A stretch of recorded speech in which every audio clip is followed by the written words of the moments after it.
E a gente começa falando da visita do presidente venezuelano Nicolás Maduro. Um compromisso, aliás, que só entrou na agenda do presidente Lula na manhã de hoje, poucas horas antes do encontro. Você está vendo imagens aí de Lula e da primeira-dama Janja, né, chegando ali ao local. Normalmente, as agendas com chefes de Estado são divulgadas com bastante antecedência, até uma semana ou mais. E aí há muitos aspectos para a gente analisar, a gente vai por partes aqui e fazer com que você consiga compreender de forma crítica todas essas partes, política, econômica, de parceria entre os países e também críticas e elogios que foram feitos por conta desse encontro. Já quero jogar para vocês, então, essa questão de não estar numa agenda que costuma ser divulgada com bastante antecedência. Por que, na visão de vocês, a equipe de Lula decidiu adotar esse esquema no caso da visita do presidente venezuelano, o ditador Nicolás Maduro? Gustavo Segré. Primeiro, a visita não é uma visita como vai ter dos outros 10 presidentes. Sim. É uma visita oficial, com rango de visita de Estado. Por que eu acho que não estava na pauta? Porque até a última hora o Maduro não tinha confirmado se ele conseguiria vir. Lembremos, Evandro, e a nossa audiência, que o Maduro tem uma recompensa pelo governo americano de 15 milhões de dólares. E muitas vezes, e aconteceu em visitas frustradas, por exemplo, para a Argentina, em que o avião que traz o Maduro corre o risco de não conseguir abastecer ou de ser confiscado, dependendo de qual seja o país também.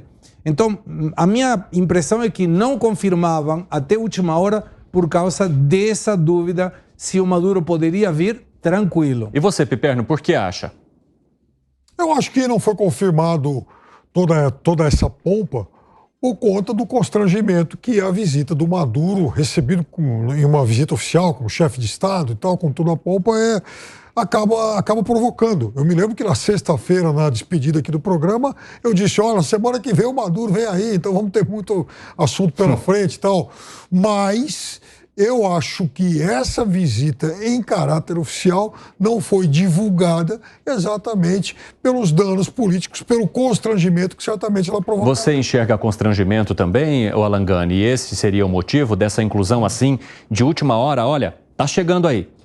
Absolutamente. Aliás, o constrangimento ele é tamanho que durante o processo eleitoral não se podia mencionar o fato de que o presidente Lula apoiava Maduro, apoiava Daniel Ortega. Isso entrou na inibição temporária, né? O eufemismo moderno para a censura. Lógico que seria constrangimento e lógico que os advogados do PT sabiam disso à época, porque isso poderia tirar voto, pegaria muito mal. Então concordo aí com o que o Piperno falou, né? É um grande constrangimento receber o Maduro. Em vários de seus discursos, em um deles, Lula disse que isso expõe uma relação externa séria com o país vizinho, independentemente da política que ele aplique lá. Vamos acompanhar um trecho do que disse Lula agora. Eu vou em lugar que as pessoas nem sabem aonde fica a Venezuela, mas sabem que a Venezuela tem problema da democracia, que o governo não tem das contas.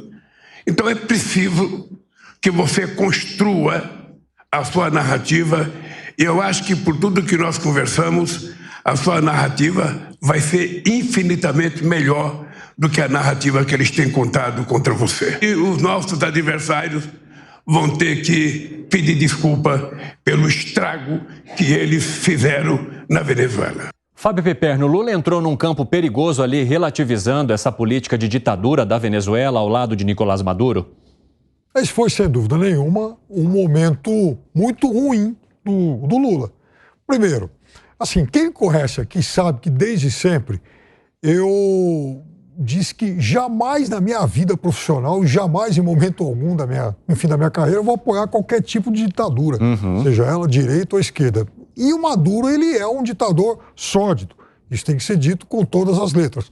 Um ditador cruel, ditador que persegue o seu povo.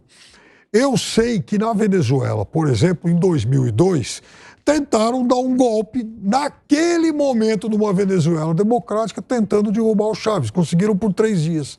Isso causou uma distorção danada no sistema político do país que nunca mais se corrigiu. Mas também não é desculpa para justificar Nicolás Maduro de hoje. Nicolás Maduro é uma péssima companhia. Então, quando o presidente brasileiro dá esse aval a esse personagem, é claro que ele vai muito mal. Gustavo Segré reagiu bastante, inclusive já até mexeu num papelzinho ali dentro do próprio costume. Hoje está fácil estarmos de acordo. Sim. Porque, claro, não tem o que falar. Está certíssimo o que o Piperno está mencionando. Agora, fica com essa palavrinha. Você tem que construir uma narrativa. Não deveria ser mais fácil? Você tem que falar a verdade, em lugar de construir uma narrativa? Porque, ó, eu trouxe o papel de novo, sempre com o objeto de não errar em nada do que a gente passa pela responsabilidade jornalística que nós temos que ter. Antes, muitos anos antes do socialismo, a Venezuela era chamada a Venezuela Saudita porque tem a maior reserva de petróleo do mundo. Os venezuelanos eram os maiores consumidores de whisky do mundo. Entre 1959 e 83, o desemprego do país era um dos mais baixos da região. E nos anos 70, os venezuelanos tinham maior poder aquisitivo, 3 vezes mais que os brasileiros.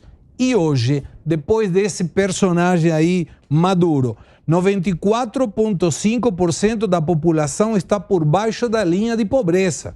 Não estamos falando de 20%, 25%, não, 94,5%.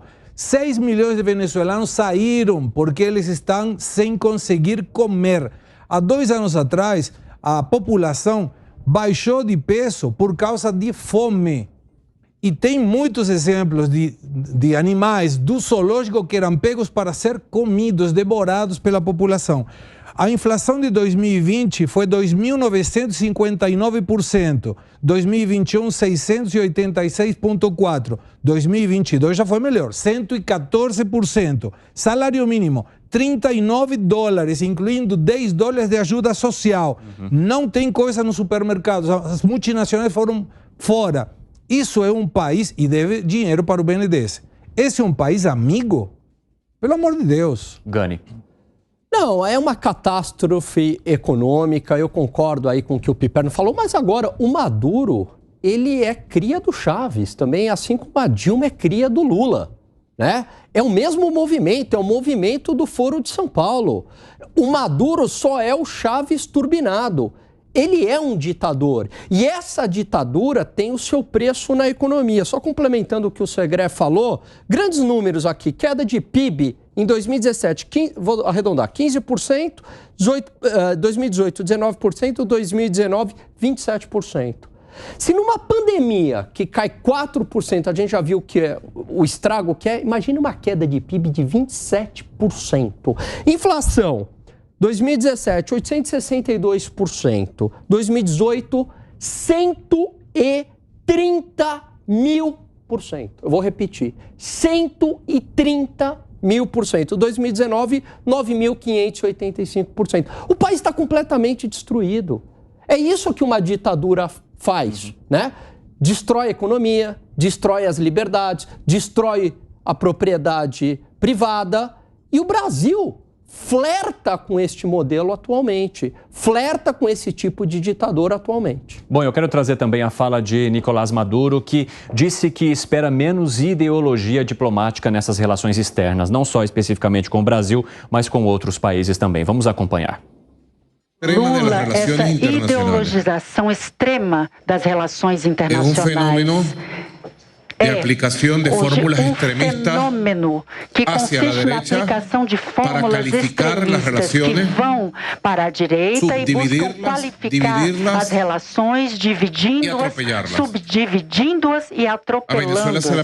E a Venezuela teve a aplicação desse modelo ideológico extremista e ainda está sendo aplicado. Bom, Nicolás Maduro tentando falar sobre equilíbrio aí. Isso parece um pouco estranho para os senhores, Piperno? Claro que sim. Enfim, já disse, é um ditador que não tem escrúpulos. E eu confesso que hoje, vendo Maduro falar, eu voltei aí muitos anos no tempo da minha juventude, quando via, por exemplo, os nossos patéticos militares aqui na Argentina, que também comandavam economias destroçadas, né? Chegando aí a 200% de inflação ao ano e piorando, ainda bem que caíram. E aí tomara que Maduro caia logo, porque é um ditador todo ditador, seja ele, repito, de direita ou de esquerda, tem que ir para o inferno, tem que cair. Agora eu quero jogar uma questão para vocês também, porque vocês gostam e lidam muito bem com os temas voltados para a economia. O que a Venezuela tem para oferecer para o Brasil em termos econômicos? Porque também a gente tem de reconhecer a importância do Brasil dialogar com os países vizinhos e também com outros países do mundo. E o que o Brasil tem a oferecer para a Venezuela? Quem ganha mais com quem aí, Gustavo Segré? A Venezuela tem para oferecer basicamente duas questões, petróleo e energia, sobretudo. O problema é, da mesma maneira que Venezuela na parte de cima, a Argentina na parte de baixo. Sim. Tem a reserva do gás, no caso argentino, mas não tem o gasoduto, tem que construir. No caso da Venezuela, tem a energia, tem o petróleo, mas não tem dinheiro para exploração.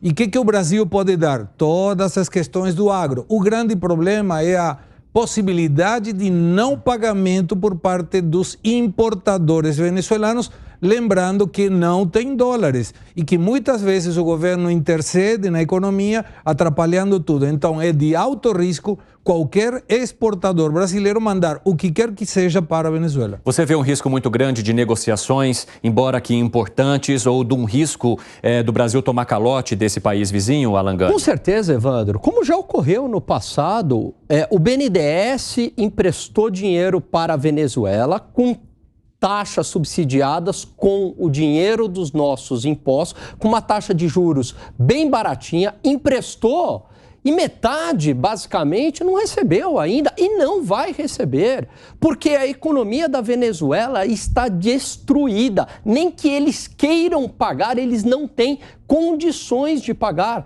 Nessa relação econômica Brasil e Venezuela, a Venezuela tem muito mais a ganhar do Brasil do que o Brasil para a Venezuela.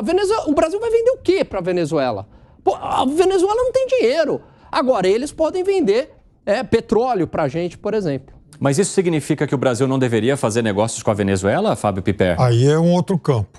Aí no campo econômico isso tudo é muito diferente. Sim. Todos os países, infelizmente, são obrigados a se relacionar com ditaduras.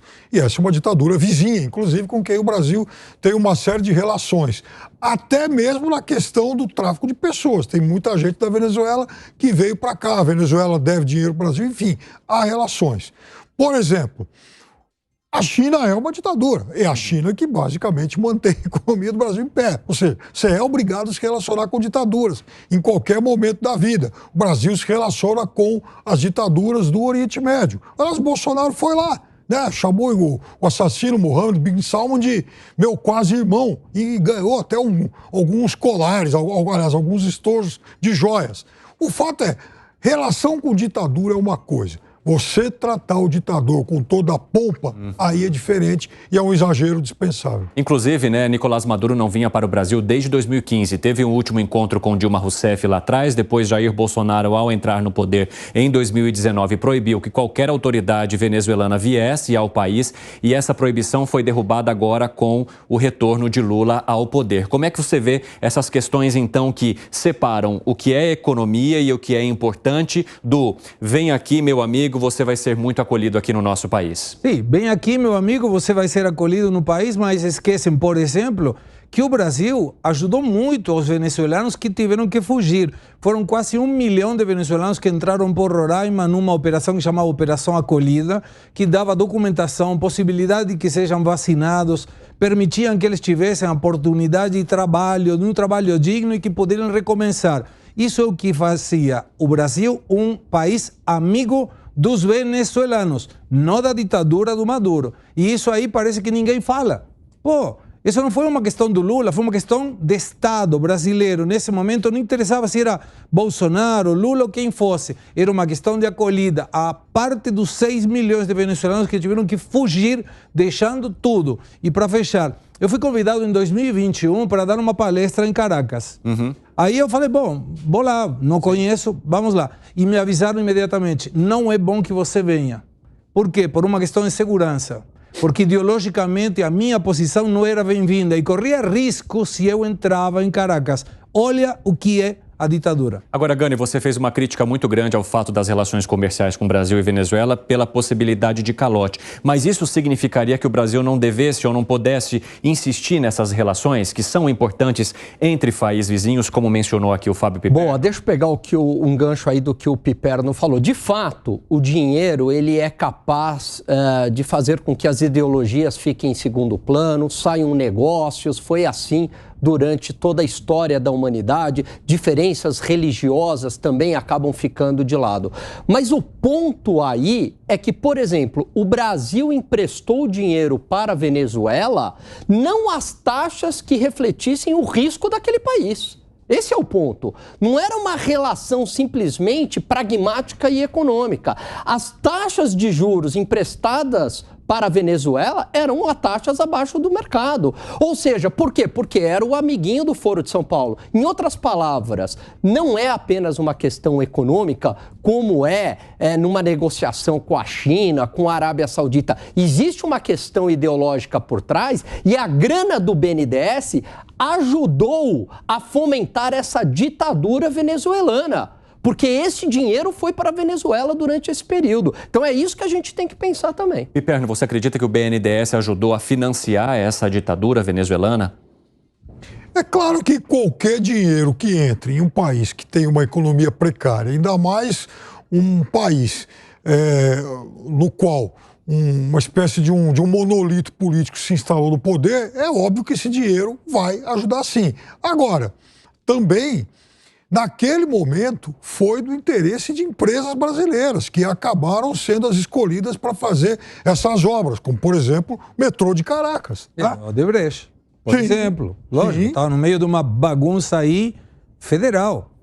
Mas... Fala, Gani. Não. Olha, o modelo fascista é basicamente isso. Eu tenho o Estado, né, tendo um controle absoluto sobre a sociedade, e o Estado, juntamente com a iniciativa privada, porque não existe a coletivização total da propriedade de produção, mas as empresas são um apêndice do Estado, onde há um controle do lucro, da produção, da distribuição, e o Estado escolhe quem serão essas empresas premiadas. Exatamente isso. E eu quero